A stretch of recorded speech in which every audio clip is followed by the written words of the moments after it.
요즘 삶이 잘 안 풀리시나요? 자꾸만 화가 들끓어 오르시나요? 그런 분들을 위해 이야기 하나 준비했습니다. 아주 먼 옛날 부처님과 제자들이 숲속에서 쉬고 있었어요. 어디선가 시끄러운 소리가 들렸습니다.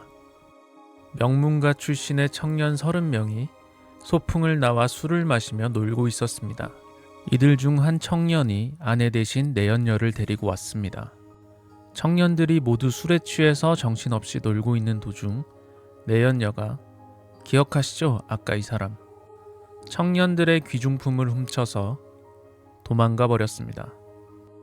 뒤늦게 사실을 알게 된 청년들은 몹시 분노했고 여인을 찾으려고 살기를 품으며 숲속을 뒤지고 있었습니다. 제자들과 수행을 하던 부처님이 좋지 않은 기운을 느꼈고 이내 청년들을 불러 모았습니다. 자초지종을 들으신 부처님 말씀. 청년들이 도망간 여인을 찾는 것과 잃어버린 자아를 찾는 것 중 무엇이 더 중요할 것 같은가? 청년들은 고민하다가 대답했습니다. 자아를 찾는 것이 더 중요합니다. 그렇다면 여기 앉아서 법문을 들어라. 물건을 잃어버렸는데 자아를 찾으라는 뜬구름 잡는 것과 같은 이 이야기. 기막히게도 우리의 삶과 연결됩니다. 우리는 살면서 많은 것들에 집착하게 됩니다. 물건, 사랑, 돈, 직업 등 우리에게는 소중한 것들이 너무 많아요. 그럼 그것들을 다 가지면서 살면 되지 않느냐고 생각하겠지만 사실상 그것은 불가능합니다. 우리는 운 좋게도 그것들을 가지면서 살 수도 있지만 갖지 못할 수도 있고 이미 가졌더라도 잃어버리면서 살아갑니다. 그때 그것을 추구하는 것을 넘어 집착하게 되면 분노가 일어납니다. 저도 최근에 중요한 것을 잃어버린 경험이 있습니다. 올해 저는 이명이 생기고 발목을 다치면서 전보다 활동적인 삶을 살 수 없게 됐습니다. 이 두 가지는 제게 매우 중요한 부분이었기 때문에 그것에 집착하다 보니 제 마음속에서 화가 차오르기 시작했습니다. 왜 나에게 이런 일이 생겼을까? 이제 예전처럼 살 수 없으면 어쩌지? 이런 생각들이 저를 지배하기 시작하면서 좌절감이 점점 더 커졌습니다.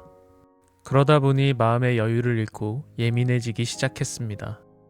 작은 일에도 분노하고 주변 사람들에게 화를 내기도 했습니다. 무엇보다 가장 중요한 제 안의 평화를 잃어버렸습니다. 맞습니다. 잃어버린 청력과 활동성에 집착하다 보니 정작 가장 중요한 자아를 잃어가고 있었던 겁니다. 여러분도 이런 경험을 한 적이 있지 않나요? 예를 들어 승진을 놓쳤거나 오래 준비해온 시험에서 떨어졌을 때 큰 상실감을 느끼고 그 일에만 집착한 적이 있었을 겁니다. 그럴 때 생각에 갇혀 내가 여전히 가지고 있는 능력이나 다른 가치들을 잊어버린 적은 없었나요? 또 사랑하는 사람과 헤어졌을 때 그 관계에 너무 집착하다가 결국 자신을 돌보는 것조차 잊어버린 적도 있었을 겁니다. 그렇게 마음의 중심을 잃어버리고 나면 인생은 엉망진창이 되고 어디서부터 나를 일으켜 세워야 하는지조차 알지 못하게 됩니다. 엄청난 대가를 치러야 하는 거죠. 이처럼 우리가 잃지 말아야 할 가장 중요한 것은 나 자신입니다. 그래서 부처님도 청년들에게 잃어버린 귀중품을 쫓아가는 것보다 나 자신을 잃어버리지 않는 것이 훨씬 더 중요한 것이라고 말씀하셨던 겁니다. 다시 처음 했던 질문을 하겠습니다. 요즘 삶이 잘 안 풀리시나요? 자꾸만 화가 들끓어 오르시나요? 그렇다면 무언가에 집착해서 나 자신을 잃어가고 있지 않은지 체크해보세요.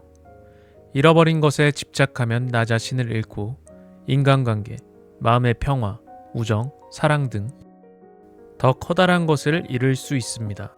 나 자신을 지키기 위해서는 지금까지 잃어버린 것은 내려놓고 내가 지금 가지고 있는 것들에 만족하고 감사하는 마음이 필요합니다.